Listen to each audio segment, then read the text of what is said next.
আমরা সবাই অবহিত, জুলাই গণ অভ্যুত্থানের প্রেক্ষাপটে ধারাবাহিক প্রক্রিয়ার মধ্য দিয়ে এ মাসের 12 তারিখ যে নির্বাচন অনুষ্ঠিত হয়েছে, একই সাথে জাতীয় সংসদের নির্বাচন এবং গণভোট অনুষ্ঠিত হয়েছে। এই নির্বাচনে জাতি আশা করেছিল দেশের মানুষ নিঃসংকোচে স্বাচ্ছন্দ্যে উৎসবমুখর পরিবেশে তাদের ভোটের আমানতটাকে তারা প্রয়োগ করবে। দুঃখের বিষয় যে এটা পুরোপুরি প্রত্যাশা পূরণ হয়নি। বেশ কিছু জায়গায় অনেক সমস্যা হয়েছে, আপনারা জানেন, ওইদিকে আজকে আমরা যাচ্ছি না। আজকে ছিল নির্বাচিত জনপ্রতিনিধিদের শপথের দিন। আমাদেরকে চিঠি দেওয়া হয়েছিল গতকাল গভীর রাতে, যেটা আমাদের জন্য কিছুটা অস্বস্তিদায়ক ছিল। তারপরে আমাদের নাগরিক দায়িত্ব হিসাবে দেশবাসীর প্রতি সম্মান রেখে আমরা এসেছিলাম শপথ নিতে। ইতিপূর্বে বেশিরভাগ ক্ষেত্রেই আমরা লক্ষ্য করেছি একই দিনে একই সময়ে শপথ অনুষ্ঠান অনুষ্ঠিত হতো। এবারে বোধহয় আপনারা তার ব্যতিক্রম লক্ষ্য করেছেন। সরকারি দল আমাদের আগে তারা শপথ নিয়েছেন। আমাদেরকে সংসদ সচিবালয় থেকে যে পত্র বা চিঠি দাওয়াতনামা দেওয়া হয়েছিল, সেখানে 2টি শপথের কথা উল্লেখ ছিল। বলা হয়েছিল সংসদ সদস্য হিসাবে আমরা প্রথমে শপথ নিব, একটা সাদা ফর্ম আমাদেরকে বিলি করা হবে, প্রয়োজনীয় লেখাজোখা শেষ করে আমরা সেটা জমা দেব।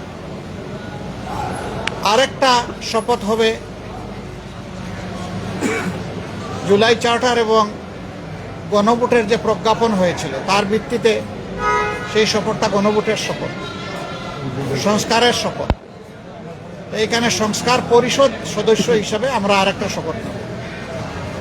আমরা হলে প্রবেশ করার পরে সংসদ সচিব আমাদেরকে জিজ্ঞেস করলেন যে স্যার, সকালবেলা সরকারি দল তারা শপথ নিয়েছেন, তারা শুধু সংসদ সদস্য হিসাবে শপথ নিয়েছেন, আপনারা কি করবেন? আমরা তখন বললাম যে আমরা 2টিরই শপথ নিতে এখানে এসেছি।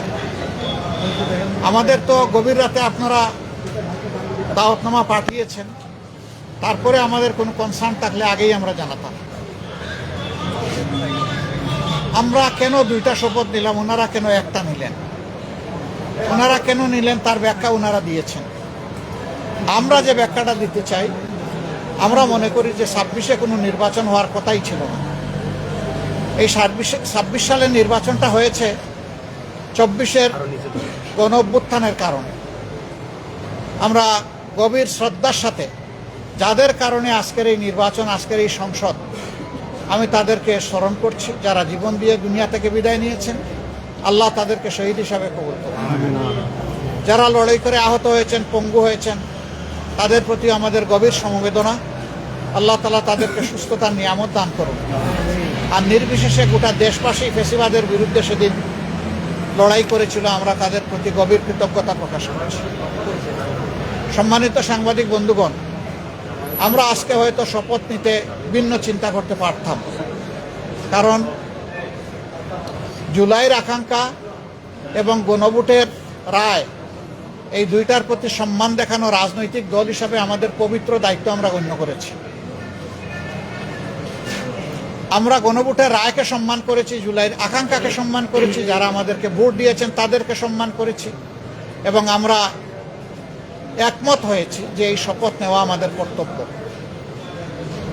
তবে আমরা মনে করি সরকারি দল শপথ না নিয়ে তারা জুলাইকে উপেক্ষা এবং অবজ্ঞা করেছেন।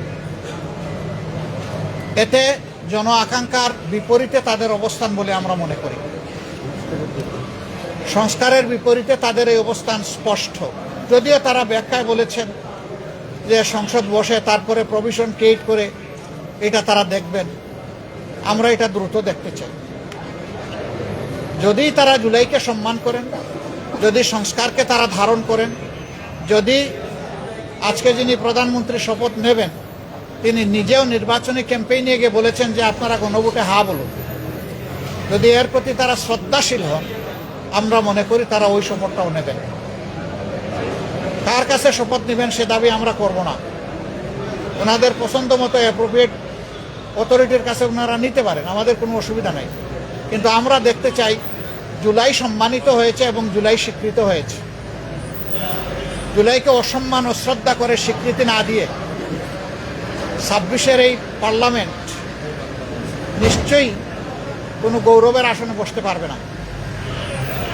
আমরা আশা করেছিলাম তারাও শপথ নেবেন দুইটা, আমরাও নিব দুইটা সকালবেলা।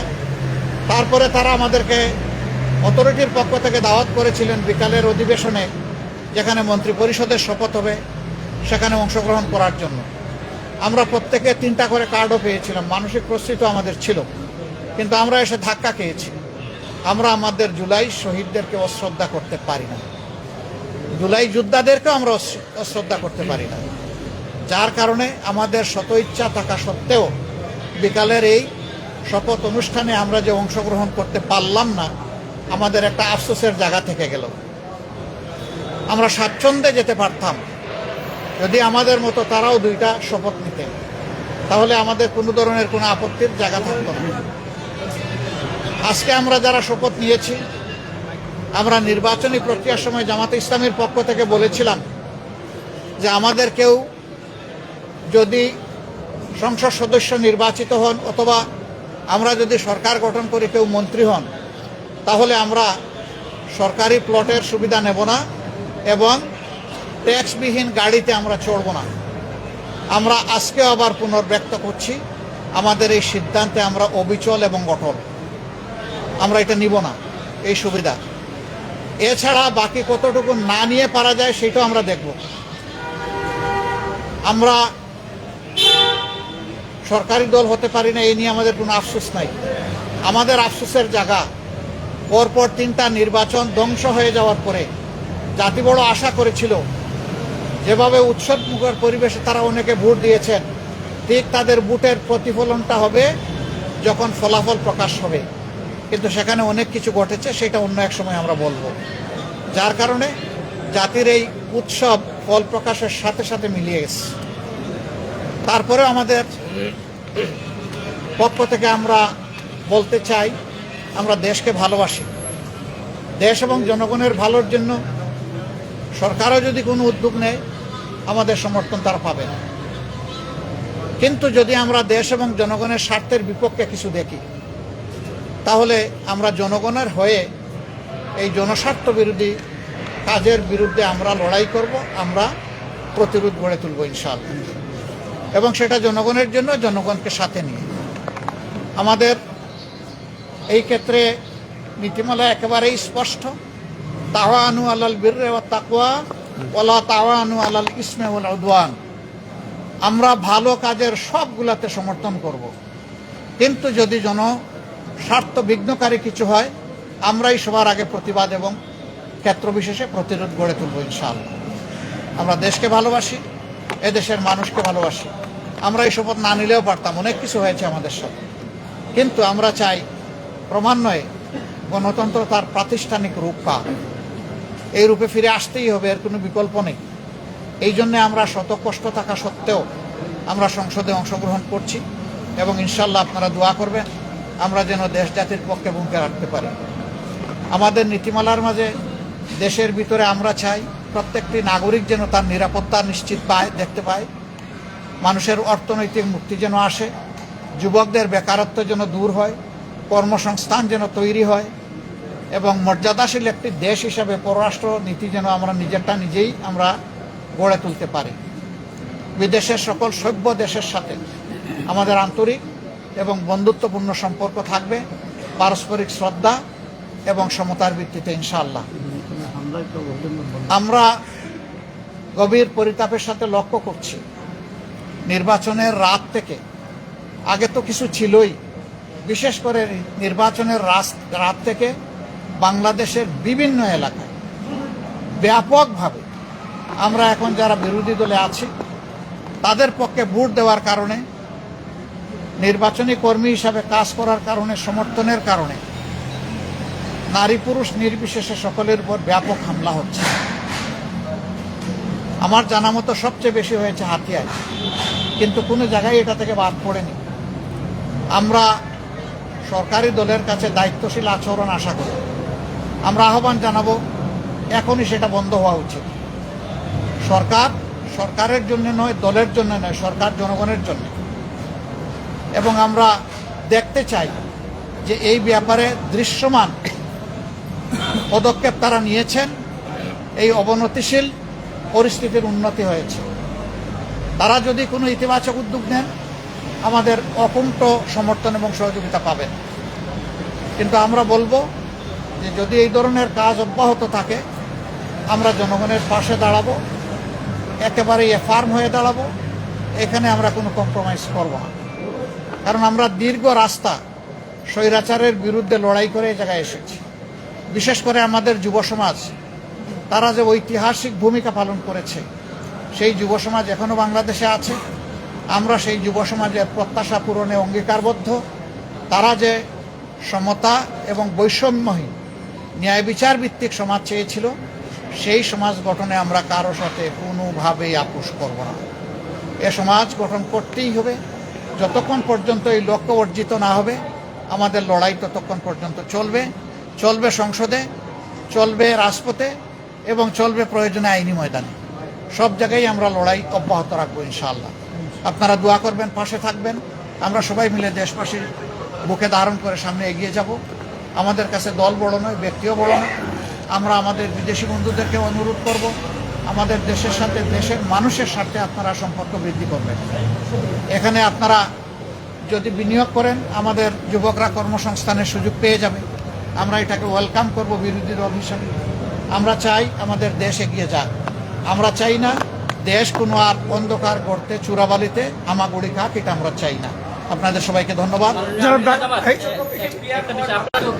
কেন এই প্রশ্ন করছেন কেন? এটা আমি ক্লিয়ার করেছি। দ্বিতীয় প্রশ্ন হলো যে অন্তর্বর্তী সরকারের যে উপদেষ্টা খলিলুর রহমান বর্তমান সরকারের মন্ত্রী হিসেবে যাচ্ছেন, এই বিষয়ে আপনাদের কোনো দেখেন, এটা তো সরকারি দল তাদের চয়েসের মানুষ নিয়েছে, তবে আমরা এটাকে ফেয়ার মনে করি না। যারা ইন্টারিম গভর্নমেন্টের পার্ট ছিলেন, তারা আবার একটা রাজনৈতিক গভর্নমেন্টের অংশ হবেন, তাহলে তারা কতটা নিরপেক্ষ ছিলেন না, সেই জায়গায় প্রশ্ন উঠতেই পারে। আমরা এটাকে খুব বেশি আমরা ফেয়ার মনে করি না। জনাব নাহিদ ইসলাম, আপনি যদি একটু বলেন যে এই সরকারি দলের সংবিধান সংস্কার পরিষদের শপথ না নেওয়া, এটা কিভাবে আপনি দেখছেন? আসসালামু আলাইকুম। আমরা মনে করি যে আজকে সরকারি দল হিসেবে তারা যে সংবিধান সংস্কার পরিষদের শপথ নিল না, এটা গণভোটের যে গণরায় এসেছে হ্যাঁ পক্ষে, সংস্কারের পক্ষে, সেই রায়কে বৃদ্ধাঙ্গুলি দেখানো হয়েছে এবং প্রতিশ্রুতি ভঙ্গ করা হয়েছে। সরকার গঠনের প্রথম দিনই যারা প্রতিশ্রুতি ভঙ্গ করলো, তাদের কাছ থেকে এই দেশ জাতি বা আমরা কি আশা করব, সেটা সবার মনেই প্রশ্ন তৈরি হয়েছে। এবং এটা শুধু রাজনৈতিক প্রতিশ্রুতি ভঙ্গ নয়, এটা কিন্তু আইনি সংকট এবং জটিলতা তৈরি করেছে। কারণ গণভোট যেই আদেশের ভিত্তিতে হয়েছে, যে জুলাই জাতীয় সনদ ব্রেকেটে সংবিধান সংস্কার বাস্তবায়ন যে আদেশ, সেই আদেশে সুস্পষ্টভাবে লেখা আছে যে জনগণের যে সার্বভৌম অভিপ্রায় জুলাই গণঅভ্যুত্থানে হয়েছিল, যার ভিত্তিতে সংস্কারের আকাঙ্ক্ষা, সে অনুযায়ী গণভোট হচ্ছে এবং গণভোটের যদি হ্যাঁর পক্ষে রায় আসে, তাহলে শপথ হবে একই অনুষ্ঠানে। সুস্পষ্টভাবে আদেশে লেখা আছে একই অনুষ্ঠানে নির্বাচিত যারা সংসদ সদস্য হবে, তারা সংস্কার যে সভা, সংস্কার পরিষদের সদস্য হিসেবে শপথ নেবেন এবং একই ব্যক্তির কাছেই তারা শপথ নেবেন এবং পরবর্তীতে কার্যক্রম আগাবে। ফলে আজকে যে তারা শপথ নিল না, এটা কিন্তু হ্যাঁ, তারা এটাতে সাইনও করেছে জুলাই সনদ, যার ভিত্তিতে হচ্ছে পরবর্তীতে আদেশ হয়েছে এবং এই আদেশটাকে কিন্তু তারা মেনে নিয়েছে, গণভোটকে তারা মেনে নিয়েছে, গণভোটে তারা অংশীদার ছিল। ফলে যেই ব্যাখ্যা তারা দিচ্ছে, এই ব্যাখ্যাটি একেবারেই গ্রহণযোগ্য নয়। কারণ গণভোট বলতেছে সংবিধানে নাই, গণভোট জিনিসটাই সংবিধানে ছিল না। গণভোটের বৈধতা হচ্ছে সেই আদেশ। ফলে সেই আদেশ সবাই মেনেই আমরা এই নির্বাচনে এবং গণভোটে অংশ নিয়েছি। ফলে এখানে একটা আইনি এবং সাংবিধানিক সংকটও তৈরি হলো। আমরা জানি না এটা কিভাবে মধ্যে শপথ পাঠ করে এই সংকটের